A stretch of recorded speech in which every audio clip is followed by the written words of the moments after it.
Dilig talaga, B, para laging fresh. Sawadee ka! Hello mga ka-dryness, good morning! Shout out doon sa doon sa mga nagiging customer namin sa salon. Hindi lang sa amin, kundi sa lahat, kapag nagpapagawa kayo ng buhok, after 3 days or after nyo mabanlawan ang inyong mga buhok, mag-update kayo doon sa gumawa ng buhok nyo kung may problema. Kung wala namang problema, okay lang. Kahit hindi na kayo mag-update, kahit hindi na kayo mag-thank you, walang problema yon. Pero kapag may problema sa mga buhok nyo, after 3 days or after kayo nagbanlaw ng mga buhok nyo, kung may problema sa mga buhok nyo, for example, may mga damage, may mga bumalik, o kaya hindi talaga maganda, o sa paningin nyo talaga, o pakiramdam nyo talaga, ay hindi maayos ang pagkakagawa, mag-update kaagad kayo kay hairstylist. Huwag nyo nang hintayin ang 3 months or 1 year bago kayo magreklamo. Lalong-lalo na sa salon namin, B, kapag may problema kayo sa buhok nyo after ginawa, mag-update kaagad kayo, hindi yung magko-comment kayo at maninira kayo doon sa live. Kasi kahapon, nagpakulay ako ng buhok. Thank you kay Buong Hairstylist sa pagkulay ng buhok ko. Sa mga nagtatanong ng kulay ng buhok ko, chocolate brown. Kahapon nagkulay ako, nagpapakulay ako, nag-live ako, tapos may nag-comment doon.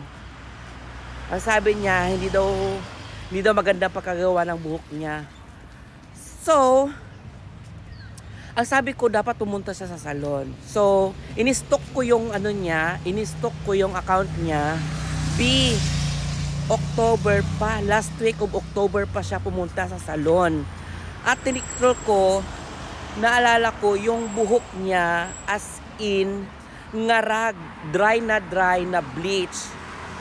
Ganito kasi yun, be. Kapag may mga problema sa buhok nyo, lalong-lalo na bleach o kaya na overprocess, tapos pumunta kayo sa salon, nagpa-treatment or what, don't expect too much na magiging virgin kaagad ang mga buhok ninyo. Okay? Kasi B, alam mo naman yung sirang-sira na yung buhok nyo. Tapos pumunta kayo ng salon, gusto ninyo, pag nabanlawan ang buhok nyo, virgin na agad. Walang ganun, B. At least makita nyo naman sana kung nabawasan ba yung dryness. Ang gusto kasi pala nitong ating basher o kaya naging client, hindi ko alam kung ako ang gumawa o kasama ko ang gumawa. Basta, i-assume na lang natin na ako ang gumawa. Ang gusto niya pala, after 3 days, straight na straight ang buhok niya. Ini-scroll ko yung niya, as in B, yung buhok niya kasi putol-putol, tapos palaging tinatayban gano'n, tapos bleach.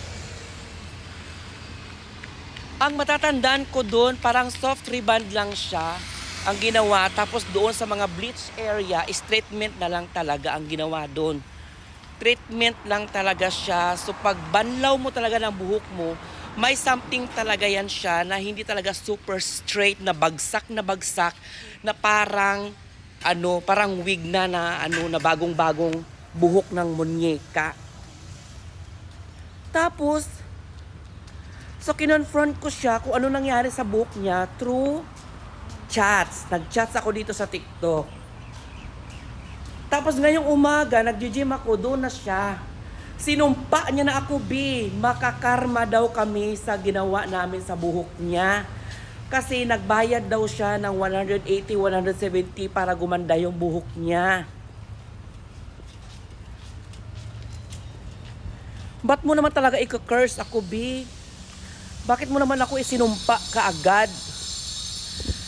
Ang sabi ko naman sa kanya, dapat after 3 days, after niyang mabanlawan, kung may hindi siya nagustuhan sa buhok niya, dapat nagsumbong na kaagad siya sa akin.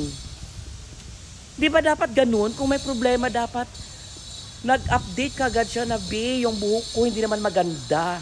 Siyempre, sa salon namin, kapag may problema talaga sa buhok, after namin ginawa, after 3 days or after 4 days after mabanlawan, kapag may problema talaga, pinapapunta namin sa salon at inaayos namin, ginagawa namin ng paraan.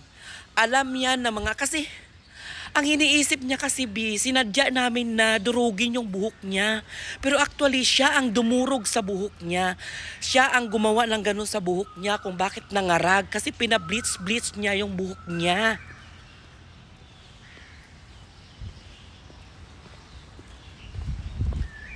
Kapag pinablitz mo talaga yung buhok mo, B, high maintenance talaga yan na kailangan mo magpa-treatment every month. Okay? Pero bakit ngayon lang siya magrarant? Kung kailan 3 buwan na. Tapos sasabihin niya makakarma daw ako. Tagang sinumpa niya talaga ako, B. Sabi ko sa kanya, kung nag-update ka lang sana after 3 days kung ano nangyari sa buhok mo or what. Kasi kino-compare niya daw yung buhok ng friend niya. Yung buhok ng friend niya daw, July pa daw, nagpariban sa Pilipinas. Pero hanggang ngayon maganda pa rin. Siyempre, magkaiba kayo ng buhok. Yung buhok ng friend mo, virgin. Hindi ngarag. Tapos sa iyo, ang dami-dami mong ginawa. Mga kulay, mga kung ano-ano, DIY at kung ano-ano pa. Siyempre, magkaiba talaga kayo ng buhok. Hindi pwedeng i-compare yung buhok mo doon sa buhok ng friend mo.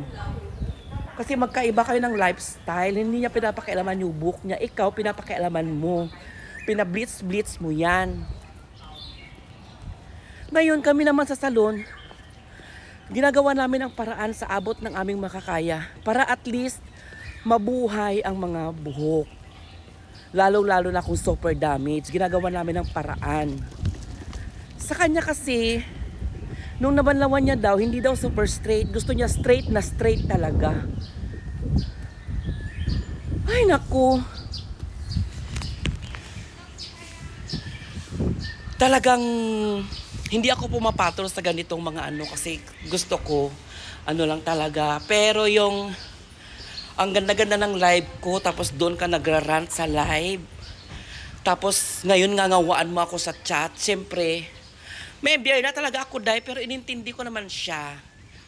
Pero, pinaintindi ko sa kanya na sana, nung hindi maganda, yung ano niya, yung outcome ng book niya, o kaya hindi niya nagustuhan, kasi hindi ako naniniwalang hindi maganda eh. Ang gusto niya lang talaga maging straight. Super straight yung buhok niya, ikaso ngarag eh. Sorry guys. Nataray na naman si Mr. Reban Singapore. Naging mataray na naman. So yun na nga ha. Sa mga customer namin sa salon, pag may problema kayo sa buhok nyo, after 3 days after wash, mag-update na po kayo kung maganda ba o pangit. Kung maganda, update pa rin. Pero kung pangit, update ka agad para magawa ng paraan. Meron nga akong customer eh, umuwi pa ng Pilipinas. Umuwi pa siya ng Pilipinas. Customer ko na siya ng ilang taon. Palagi siya nagpapariban sa akin. Nireban ko siya nung December and then nagbakasyon siya ng Pilipinas.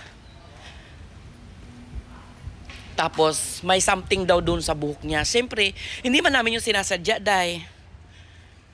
Sadyain ko ba na sirain ang buhok? Ano ako tanga? Kasi iniisip talaga nila na sinasadya talaga yung pagsunog ng buhok. Hindi po sinasadya yun.